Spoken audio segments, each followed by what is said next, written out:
कि राष्ट्रीय अध्यक्ष का नाम फाइनल होने के साथ साथ प्रदेश अध्यक्षों के नाम का भी ऐलान हो रहा है।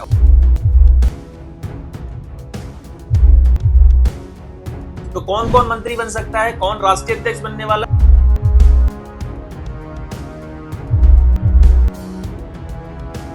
राष्ट्रीय अध्यक्ष इसलिए नहीं चुना जा रहा क्योंकि अभी तक प्रदेश अध्यक्ष नहीं चुने गए हैं।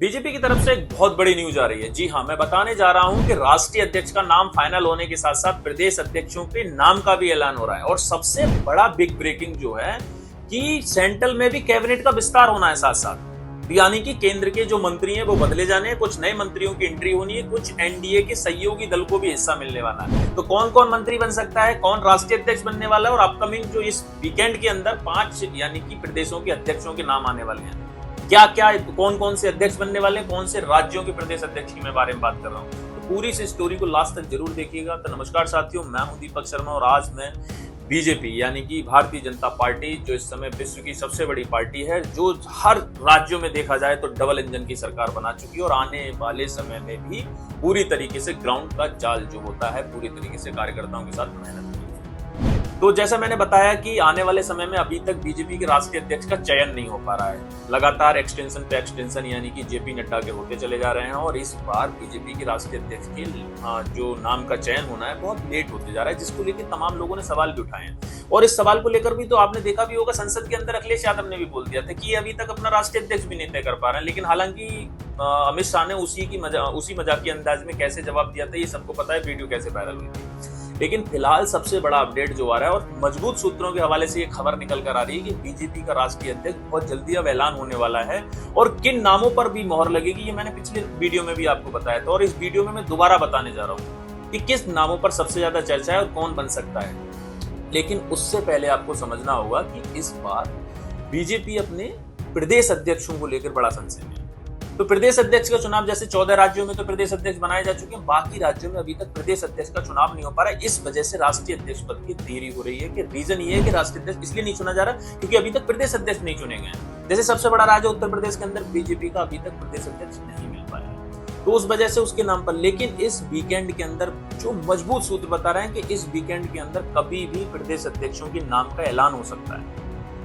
उत्तर प्रदेश के अंदर बीजेपी का प्रदेश अध्यक्ष कौन होगा, अलग राज्यों नहीं, 5 राज्यों में सबसे ज्यादा मजबूत चर्चा बताई जा रही है कि 5 राज्यों के अंदर कभी भी इस वीकेंड के अंदर यानी कि बीजेपी को अपने अपने राज्यों का प्रदेश अध्यक्ष मिल सकता है। लेकिन उसके बाद ही तमाम प्रक्रिया पूरी होंगी और राष्ट्रीय अध्यक्ष के नाम की औपचारिक घोषणा होगी। सबसे मजबूत नाम जैसे मैंने पहले भी बताए थे, अगर साउथ से कोई चेहरा लिया जाएगा तो जी किशन रेड्डी था, प्रहलाद जोशी थे, लेकिन नहीं, अगर इधर के नामों में सबसे ज्यादा जो विशेष चर्चा है वो चर्चा है धर्मेंद्र प्रधान, मनोहर लाल खट्टर और भूपेंद्र यादव। इन तीनों के नामों की सबसे ज्यादा चर्चा है। लेकिन फिर भी मैंने बताया था जैसे कि भूपेंद्र यादव संघ की भी पसंद है, राष्ट्रीय संगठन राष्ट्रीय महामंत्री भी रहे, लगातार नॉलेज भी है और पार्टी की बहुत नजदीकी है।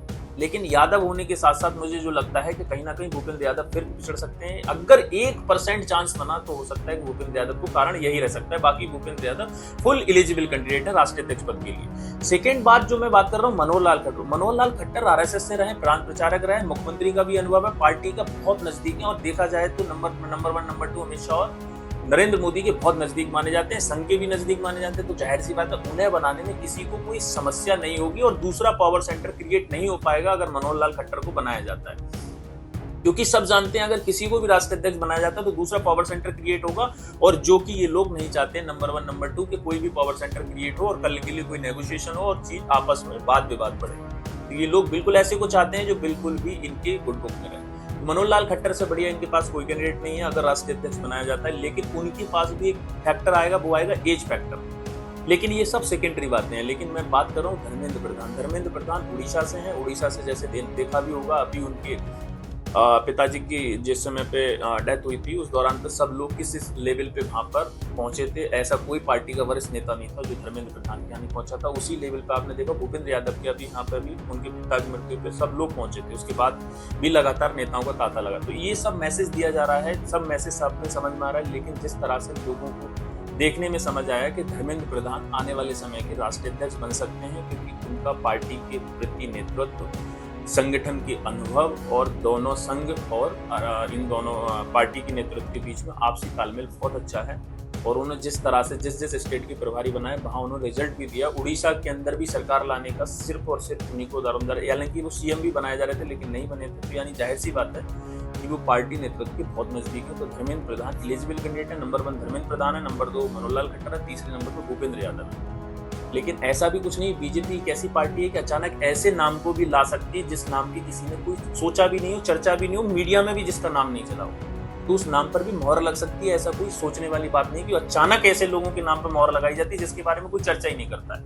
ये बीजेपी की रणनीति होगी। लेकिन इन तमाम बीचों के बीच सबसे बड़ी खबर जो है वो है केंद्रीय कैबिनेट विस्तार की, यानी कि राष्ट्रीय अध्यक्ष के पद के साथ साथ केंद्रीय कैबिनेट का भी विस्तार हो सकता है। कुछ पुराने मंत्रियों की छुट्टी की जा सकती है कि जैसा कि नरेंद्र मोदी चाहते हैं कि सिर्फ विजन वाले मिनिस्टर्स के लिए ये लोग जगह देते हैं। तो अगर देखा जाए तो बहुत सारे ऐसे जो मंत्री हैं जिनके विभागों में कोई काम नहीं होते, काम नहीं, अनपरफॉर्मेंस जिन मंत्रियों की बोली जाती है, उन मंत्रियों को भी मंत्री पद से हटाया जाएगा, उनकी जगह नए मंत्रियों को जगह दी जा सकती है। और उसमें देखा जाए तो एनसीपी से भी लिए जा सकते हैं और शिवसेना गुट से भी लिए जा सकते हैं, और एनडीए के जो हिस्से हैं जैसे कि बिहार के अंदर चुनाव आने वाला है तो नीतीश कुमार गुट से भी कोई ना कोई एक मंत्री और शामिल हो सकता है। 1-2 मंत्रियों को जगह फिर से मिल सकती है या चेंजेस हो सकते हैं, विभाग के चेंजेस हो सकते हैं, विभागों में बंटवारा अलग अलग तरीके से हो सकता है। तो लेकिन ये सब जो है बिल्कुल पूर्ण तरीके से बात सत्य कहीं ना कहीं लग रही है कि मजबूत दावे, लेकिन अभी तक इसका कोई औपचारिक ऐलान नहीं है, कहीं औपचारिक पुष्टि नहीं हुई है। लेकिन सिर्फ ये गॉसिप की वजह या अंदर से जो जानकारी मिल रही है उस बिहाफ पे मैं ये जानकारी दे रहा हूँ कि कभी भी राष्ट्रीय अध्यक्ष पद के बाद कभी भी केंद्रीय कैबिनेट का विस्तार हो सकता है। रीजन क्योंकि अपकमिंग 2025-26 के अंदर जो राज्यों में चुनाव आ रहे हैं उसको लेकर ये रणनीति बनाई जा रही है। जातिगत समीकरण भी देखे जाएंगे, लोगों को आपसी तालमेल, जो छोटी पार्टियां यानी एनडीए के सहयोगी दल है उनको भी बीच में लाया जाएगा जिससे कि और ज्यादा रिश्तों में मजबूती आए। जैसे विपक्षों में तो हमेशा टूट पड़ी है, कभी आम आदमी पार्टी ने आपने देखा होगा कैसे कांग्रेस पर हमला बोल रही है और कांग्रेस कैसे आम आदमी पार्टी पर हमला बोल रही थी, यानी इंडिया अलायंस में तो वैसी दरार पड़ी हुई है। लेकिन बीजेपी ऐसा नहीं चाहती है, बीजेपी अपने सहयोगी दलों को साथ में लेना चाहती है। इसी वजह से ये केंद्रीय कैबिनेट का विस्तार माना जा रहा है कि हम अपने सहयोगी दलों को साथ लेकर चलेंगे। जैसा मैंने पूरी इस स्टोरी में बताया, आपको जरूर समझ में आया होगा कि मेरे कहने का मतलब क्या था और आने वाले समय में क्या होने वाला है। तो नमस्कार साथियों, जैसा मैंने बताया वो आपको सब समझ में आया। अगर आपको ये वीडियो अच्छी लगे, पसंद आई हो तो शेयर और सब्सक्राइब जरूर कीजिए। नेक्स्ट स्टोरी में मैं जरूर आप लोगों के बीच लेकर आऊंगा, कुछ नया मुद्दा होगा। तब तक के लिए नमस्कार।